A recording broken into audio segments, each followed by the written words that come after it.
Bonjour, dans Face à la Rep aujourd'hui, nous sommes ravis de recevoir Gérard Davet et Fabrice Lhomme.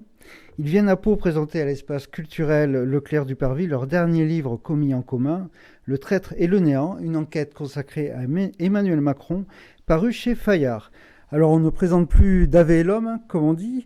Vous êtes même devenu, pour ainsi dire, une marque de fabrique du livre d'enquête. Vous êtes journaliste d'investigation au Monde et vous travaillez la plupart du temps en équipe, en duo. Après 2 best-sellers déjà consacrés à des présidents de la République en exercice, Sarko m'a tué en 2011 et Un président ne devrait pas dire ça en 2016, vous vous êtes donc attaqué à Emmanuel Macron. Alors pour cette enquête de 620 pages, quelle a été votre méthode ? Elle n'est pas la même que celle du livre consacré à François Hollande. Expliquez-nous. Oui, elle est très différente, effectivement, pour une raison déjà bien simple, c'est que le bouquin sur Hollande, l'objectif, c'était vraiment de rentrer dans la tête d'un président de la République et de comprendre le processus décisionnel. Comment est-ce qu'il prend ses décisions, sous quelle influence, dans quel contexte, et qu'est-ce que ça crée chez lui. On voulait en quelque sorte cambrioler son cerveau. C'est ce que je crois on a réussi à faire, et c'est ce qui a aussi expliqué le succès du livre, et éventuellement ce qui s'est passé par la suite pour François Hollande, c'est-à-dire le fait qu'il ne se soit pas représenté. Là, sur ce livre-là, c'est très différent. On n'a pas souhaité rencontrer Emmanuel Macron. On a plutôt préféré procéder par cercle concentrique autour de lui. C'était un parti pris dès le départ. C'est un parti pris, une volonté journalistique, en fait, en quelque D'accord. sorte. C'est qu'on savait qu'on n'aurait pas la liberté d'initiative et qu'on a eu avec François Hollande. Et on s'est dit, on va faire complètement l'inverse. On va enquêter, mais sans jamais le rencontrer. Juste en lui envoyant une liste de questions à la fin pour pouvoir qu'il puisse répondre à certaines accusations qui étaient portées contre lui. Il y a répondu ? Il n'a pas répondu, 0 réponse. D'accord. Vous avez interviewé combien de personnes ? Au total, plus de 100 témoignages, hein, je crois. Oui, on a récolté le témoignage de 110 personnes. Et presque autant qui ont refusé, non ? Alors, il y en a beaucoup qui ont refusé, mais il y en a surtout... enfin, les plus importants ont accepté, en tout cas les plus importants pour notre enquête. C'est-à-dire des gens qui avaient des choses à dire, des gens qui ne faisaient pas de la langue de bois, et des gens qui acceptaient, j'allais dire, nos conditions, entre guillemets, qui sont des conditions purement journalistiques, c'est-à-dire notamment le fait qu'elles acceptent d'être enregistrées et qu'elles ne relisent pas leurs propos, sauf quelques très rares exceptions, à condition que ces personnes-là ne modifient pas leur déclaration. Et On va y revenir. Il y a quelqu'un qu'on connaît bien. Voilà, mais c'est ce qui s'est donc passé, et c'est ce qui donne une parole, j'allais dire, une parole libérée, une parole qui, au fil des pages, peut parfois surprendre, parce qu'on n'a pas forcément l'habitude, c'est vrai, de lire ou d'entendre ou de voir les hommes ou les femmes politiques parler avec une telle liberté. Là, c'est le cas. Ça donne, je pense, la crédibilité et la richesse du livre. Mais il n'y a pas que ça, parce que c'est vraiment un livre d'enquête. Donc il y a aussi des documents, il y a des sujets sur lesquels on a investigué, il y a des révélations. Et ça fait un livre, effectivement, qui est sans doute différent des précédents, mais qui pour l'instant, en tous les cas, a l'air de convaincre beaucoup de lecteurs et beaucoup de citoyens. Parce que, je précise, l'enjeu de ce livre, c'était de lever, entre guillemets, le voile sur un homme mystérieux et un courant politique assez énigmatique. Je pense que c'était le défi qu'on a voulu relever. C'est passionnant et notamment, je vais y revenir dans la première partie, qui moi m'a vraiment passionné. Vous avez choisi un titre choc, Le traître et le néant. Bon, on peut se dire que c'est fait aussi pour séduire l'acheteur à la couverture, mais votre constat n'est-il pas plus nuancé ? Moi, c'est l'impression que j'ai eue très vite, en fait. Et vous avez raison, donc vous l'avez pour le moins bien lu. En vérité, l'enquête a été longue, elle a duré plusieurs années, et au fil et à mesure de nos rencontres avec les interlocuteurs, ils nous ont tous parlé de la figure du traître chez Macron, que ce soit le traître vis-à-vis de Hollande, bien sûr, mais aussi vis-à-vis de ce qu'il a voulu laisser croire à bon nombre de personnes, y compris sur le plan politique. Donc, et le côté néant, c'est quand on a essayé de comprendre ce qu'était le macronisme, personne n'a été capable de nous l'expliquer. Donc du coup, c'est Fabrice lui-même qui a trouvé le titre et qui s'est dit, mais pour moi, ça me fait penser au traître et au néant, en référence à Sartre. Alors, vous avez parfois des détracteurs qui ont pu qualifier votre enquête de livre à charge. Moi, je trouve personnellement que la première partie ne l'est pas du tout, et qu'elle décrit de façon précise, et c'est ça qui est passionnant, la façon dont Emmanuel Macron a réalisé en quelque sorte le coup du siècle, ou le casse du siècle. C'était votre but ? Le but, de toute façon, déjà, c'était de ne pas faire un livre à charge ou à décharge. On ne fonctionne pas comme ça de manière générale. Et là, en l'occurrence, encore moins. Quand on a commencé l'enquête, on ne connaissait pas spécialement, même pas du tout Macron, et on était un peu comme tous les Français, un peu désorientés, désarçonnés par l'apparition de cet ovni. Donc nous, notre but, il était très simple. C'était de remplir une double mission, éclairer les zones d'ombre d'une présidence de la République. C'est notre métier, nous journalistes, c'est notre rôle fondamental. Et l'autre point, c'était on va dire, de dissiper le mystère qui entoure ce personnage. Parce que c'est vrai qu'il a surgi, pour le coup, du néant, de son propre néant politique, puisqu'il n'était rien avant de surgir sur la scène politique. Et en quelques années, il a pris le pouvoir. Donc c'est jamais arrivé en France. Donc on voulait lever ce mystère et surtout creuser ce qu'est la République en marche, ce qu'est le macronisme. Et on arrive effectivement au constat que ce n'est pas grand-chose, si ce n'est un opportunisme politique absolument redoutable. C'est vrai, il faut le reconnaître. Vous parliez de livres qui n'est pas forcément à charge. De fait, il y a beaucoup d'éléments qui montrent que Emmanuel Macron est un homme brillant, qui a habilement manœuvré, et c'est le propre des personnages mais politiques. qui a raté Normal Sup. Alors je ne sais pas pourquoi vous insistez à plusieurs reprises là-dessus. Mais parce que c'est revenu dans la bouche de nombreux interlocuteurs que nous avons eus, qui le connaissent bien pour le coup, et qui devinent et sentent chez lui cette faille narcissique, ils appellent ça comme ça, dans la haute nomenclature parisienne. Faire Normal Sup, c'est considéré comme étant, on a les lettres de noblesse en quelque sorte, et surtout quand on se prétend président intellectuel et quasi philosophe. En l'occurrence, il a loupé Normal Sup 2 fois, il sait qu'il l'a loupé, il sait que ça l'agace, et ceux qui le connaissent bien savent que ça l'agace. Donc c'est pour ça qu'on l'a mis en avant. On a l'impression qu'il construit son ascension très tôt finalement, dès la sortie de l'ENA peut-être, dès sa rencontre.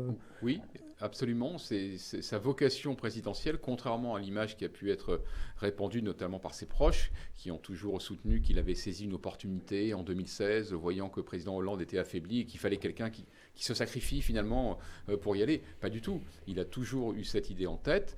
Plusieurs témoins nous le rapportent, y compris l'homme d'affaires essayiste et faiseur de roi Alain Minc, qui se rappelle sa première rencontre, l'une de ses premières rencontres avec Macron au sortir de l'inspection des finances, et Macron disant avec une assurance désarçonnante, moi ce que je veux faire c'est être président de la République. Donc c'est une ascension qu'il a patiemment construite, et au prix, effectivement, ça a commencé là, de certaines trahisons, que ce soit avec des personnes qu'il a croisées, qui l'ont aidé, qui lui ont fait la courte échelle, et ensuite qu'il n'a pas forcément remercié, ou alors même sur le plan purement politique, puisqu'il est venu par la gauche, entre guillemets, Ségolène Royal, puis la campagne de François Hollande, la campagne victorieuse, et tout le monde à gauche pensait que c'était le petit génie de la gauche qui allait prendre le pouvoir 10 ans ou 15 ans plus tard. Et en fait, non seulement il a été plus vite que prévu, mais surtout, il s'est avéré qu'il n'avait rien à voir avec le Parti socialiste, ni même sans doute la gauche.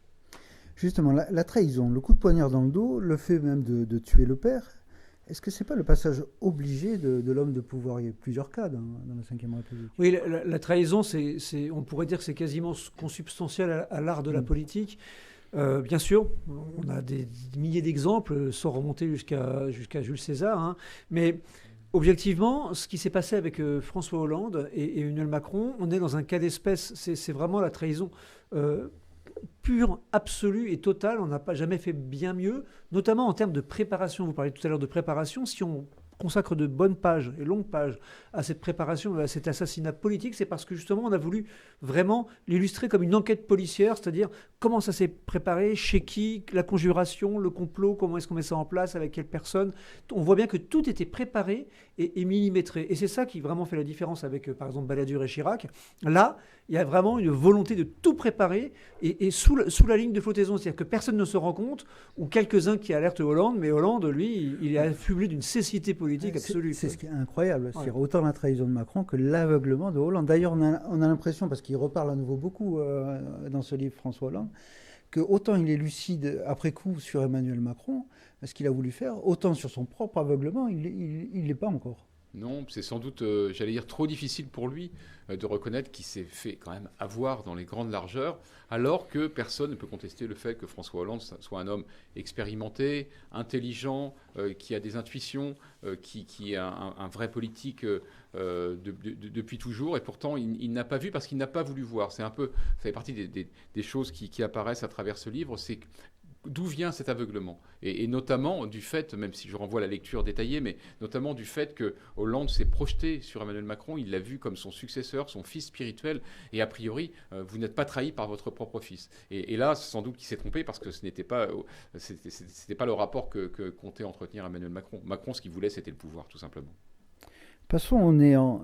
C'est peut-être là où je trouve, hein, pour ma part, que le constat est peut-être un peu moins nuancé, mais c'est peut-être dû au fait que beaucoup de soutiens ou de proches d'Emmanuel Macron n'ont pas voulu ou n'ont pas été autorisés à parler. Est-ce que pour vous, ça nuit à l'analyse là-dessus? Non, pour une raison simple, c'est que le constat n'est pas nuancé, c'est vrai, parce que ce constat, il est abondé par l'enquête qui est menée et par les dizaines de personnes qui nous en parlent. Et parmi ces dizaines de personnes, il y a dedans de purs macroniens ou macronistes, je ne sais pas comment on peut dire. Ça va de Stanislas Guérini à Marlène Schiappa, en passant par François Patriat, ou alors Christophe Castaner, ou alors Sibeth Ndiaye, ou alors Benjamin Griveaux. Tous ces gens-là qui sont des proches de Macron, qui ont participé à son ascension et qui ensuite d'ailleurs ont été une bonne partie éjectés, ces gens-là nous racontent le macronisme de l'intérieur. Et constante absolue, à chaque fois qu'on leur demande qu'est-ce que c'est pour eux le macronisme, ils ne savent pas répondre. Ils ne savent pas répondre. Ils n'ont pas de corpus idéologique. Ils ne savent pas. Ils n'ont rien en commun. Si vous demandez à Darmanin ce qu'est le macronisme et à François Patriat qui vient du socialisme, vous verrez qu'ils n'ont pas la même réponse. Et d'ailleurs, ils n'ont pas de réponse. François Patriat, dans le bouquin, je renvoie ça à la lecture des pages, quand on lui demande ce que c'est, il fait A, B, bah, et je ne sais pas. Il est vraiment dans l'incertitude parce que moi-même, je ne saurais pas vous dire ce qu'est le macronisme. Est-ce que c'est pas une relecture moderne tout simplement du centrisme qu'a pu incarner un VGE ou un François Bayrou Non, nous on pense que ce serait évidemment la définition la plus simple, celle à laquelle on pourrait se raccrocher le plus aisément, mais en réalité non. Le centrisme a quand même une histoire en France. Il a quand même globalement toujours plutôt penché vers le côté droit, mais un Giscard d'Estaing pouvait illustrer ce positionnement. Emmanuel Macron, c'est pas ça du tout. Et Emmanuel Macron, c'est le zigzag permanent. Donc c'est la godille, c'est que je passe un coup à gauche, un coup à droite. Le centrisme, c'est pas un coup à gauche, un coup à droite. Le centrisme, c'est d'essayer de mener, on va dire, une politique qui rassemble le plus possible et qui soit qui équilibre un petit peu le plus possible les contraires. Là, c'est pas du tout ça. C'est qu'on va chercher les contraires, les uns après les autres, sur leur terrain. On peut aller parfois sur le terrain de la gauche presque radicale. Lorsque, au moment de la conquête du pouvoir, Macron rend hommage à Merkel en disant c'est fabuleuse, elle a redressé l'honneur de l'Europe en accueillant 1 million de réfugiés. Et ensuite, au pouvoir, rejeter les mêmes migrants et prendre des mesures et des positions contre l'immigration que ne renie pas la droite dure. Donc ça, c'est pas du centrisme. Ça, c'est du zigzag permanent, mais c'est ce qui fait qu'il est insaisissable pour les oppositions. Alors il y a un soutien qui s'exprime, et même longuement, cela nous intéresse, c'est le maire de Pau, président du MoDem, François Bayrou. Alors l'entretien commence mal, expliquez-nous. Oui, parce que François Bayrou est ce qu'il est, c'est-à-dire ombrageux et fier de son parcours et sûr de lui. Et donc, lui, il ne souhaite pas, il n'accepte pas notre façon de travailler, c'est-à-dire, je vous reçois, je vous parle librement, et le livre en fait état, mais je demande à relire mes propos. Et on lui dit, nous, on ne fonctionne pas comme ça. Et il nous dit, oui, mais avec moi, c'est comme ça et pas autrement. Et alors là, on s'est posé la question avec Fabrice, qu'est-ce qu'on fait par rapport à ça? Parce qu'on n'a eu quasiment aucun cas sur nos 110 interlocuteurs. Et en fait, on en a conclu qu'il était essentiel, parce que sans François Bayrou, Macron n'est pas président de la République. Il lui apporte les 7 à 8% qui permettent d'accéder au second tour. Donc, on s'est dit, on va faire une exception avec lui, mais à une seule condition. Et on lui a donné la condition, c'est vous ne changez pas vos propos. Si c'est pour affadir, pour transformer ça dans une espèce de langage châtié littéraire et autres, on ne le passera pas, il n'y aura pas d'interview. Et il a accepté et il l'a respecté, c'est-à-dire qu'il n'a pas changé ses propos, voire même il les a plutôt musclés. Donc on était, très contents. 2, au-delà de ça, c'était passionnant ce qu'il nous a raconté. Et je rejoins ce que disait Fabrice tout à l'heure. Bayrou est un pur centriste, personne ne peut lui dénier ça. Bayrou, c'est pas quelqu'un qui fait alliance avec Sarkozy, par exemple. Au contraire, ils se détestent tous les deux. Macron, lui, il n'a aucun problème à le faire.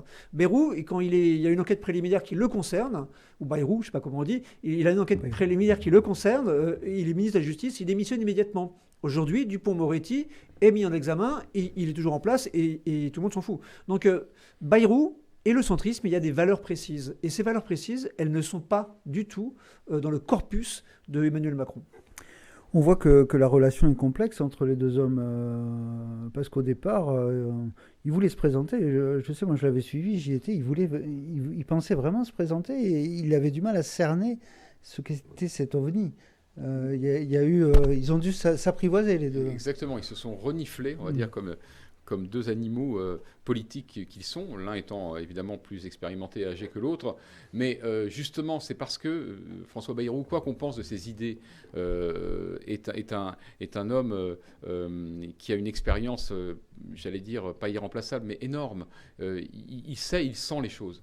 Et ça l'a déchiré profondément de s'apercevoir à un moment qu'il y avait un petit jeune qui apparaissait, qui était brillant, qui était populaire et qui était en train de lui rafler, j'allais dire, sa part de marché, entre guillemets. Il a compris, et dès qu'il l'a compris, il a fait le choix qui était sans doute le plus raisonnable pour lui, de se dire, entre deux propositions qui ont l'air, du moins de l'extérieur, d'être basées sur une sorte de centrisme, etc., les Français prendront le plus jeune, le plus beau, le plus original, etc. Je n'ai aucune chance. Et donc, il a eu la lucidité politique et le courage politique de se dire, eh ben oui, ça me fait du mal, il est venu me piquer mon jouet, mais il est meilleur, donc je m'incline. Hein, c'est la politique, c'est d'abord du darwinisme, hein, et Bayrou n'est pas le premier à en faire l'expérience. Et donc, il s'est rallié, mais c'est vrai qu'il a essayé et on révèle des choses assez fortes là-dessus, je crois. Il a cherché à négocier. Voilà, le prix du ralliement, il a cherché à négocier, c'est normal. Et là, il a commencé déjà à découvrir le vrai Macron, un homme qui, derrière ses grands sourires, ses tapes dans le dos et ses postures amicales, est un dur, et qu'il a voulu, dès le départ, il a trahi un accord qui avait été passé avec le MoDem. Il se rêvait Premier ministre. Ah, il le dit clairement, c'est pour ça que nous, on était intéressés aussi par cet entretien avec lui qui a duré 2 heures. Il était intéressé et surtout, il s'est livré dans cet entretien. Et il nous dit, oui, moi, j'escomptais, je n'aurais jamais demandé, mais j'escomptais qu'on me le dise. J'étais certain même qu'avec ce que j'apportais, on me proposerait ce poste. Et en fait, Macron lui a jamais fait la proposition, jamais, jamais. Et donc, du coup, c'était une première couleuvre à avaler. Comme il avait déjà avalé la couleuvre aussi au début de leur première rencontre, Macron avait fait fuiter cette première rencontre, alors que Bayrou voulait surtout pas que ça se sache. Et ben, Macron l'avait fait fuiter, ça avait beaucoup énervé Bayrou. Et ainsi de suite, il a avalé beaucoup de couleuvres. Et il continue. Il est pour la vaccination obligatoire, Macron rechigne. Il n'était pas sur les APL et au début il n'était pas d'accord. Sur la proportionnelle. Oui, sur la proportionnelle. C'est-à-dire tout ce qu'il propose de vraiment important et de constitutif au Bayrou, grosso modo, c'est pas suivi des faits. Mais c'est pas grave. Il continue parce que, et ça c'est vrai, il faut lui reconnaître aussi cette lucidité, il a une admiration réelle pour le personnage. Il considère que c'est un grand président, entre guillemets, c'est-à-dire c'est un personnage hors norme dont l'intelligence le submerge. Et dernière chose qui est importante, et ça c'est vrai qu'on l'a beaucoup vu avec Bayrou parce qu'on le connaît depuis longtemps, on a travaillé par exemple beaucoup sur l'affaire Tapie avec Fabrice. Et on avait interviewé Bayrou à cette époque-là plusieurs fois parce que Bayrou était vent debout contre Tapie. Et, ils se sont rapprochés après sur la fin. À la fin, mais ce côté humain quoi. Mais Bayrou a des réticences absolues vis-à-vis du monde de la finance. Et il avait des réticences de Macron qui vient du monde de la finance. Et en fait, il a levé ces réticences. Alors, projetons-nous pour terminer. Est-ce que vous pensez que le néant peut encore l'emporter en 2022 ou est-ce que Emmanuel Macron va devoir inventer quelque chose ou prendre position ? Alors, déjà, le néant, de toute façon, c'est le paysage politique qu'a laissé Macron. Après, tout est mouvant, tout le temps. Et c'est ça qui est formidable dans la politique, c'est qu'il peut y avoir des surprises d'abord. Et nous, ce qu'on suggère dans le livre, c'est qu'il y a un gros risque par rapport au néant, c'est qu'il débouche sur le chaos. Le chaos, ce serait par exemple l'extrême droite au pouvoir. Ce n'est pas une hypothèse d'école, on sait que c'est une hypothèse aujourd'hui qui est relativement envisageable, ce qui n'était pas le cas il y a plusieurs années. Et ça, c'est quand même aussi l'un des échecs de Macron, même si à mon avis, ce n'est pas un échec, parce que je pense qu'il a entretenu cela pour se retrouver en face à face avec l'extrême droite, mais ça s'appelle jouer avec le feu. En tous les cas, ce qui est sûr, c'est que l'extrême droite n'a jamais été aussi forte dans ce pays qu'au sortir du quinquennat Macron. Maintenant, Macron, oui, il va devoir se réinventer. Il va devoir se réinventer parce que ça ne sera pas la même élection. Il est sortant, c'est toujours plus compliqué quand on est sortant. Il y a moins l'attrait de la nouveauté.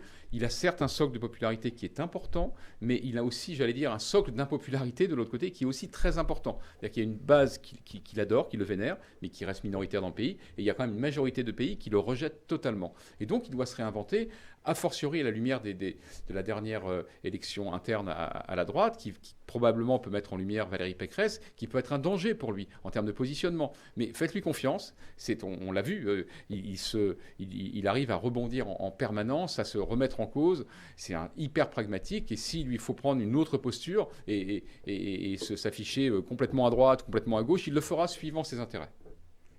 Messieurs, merci. Merci de l'invitation. C'était passionnant. Merci. Et d'ailleurs, le livre est passionnant.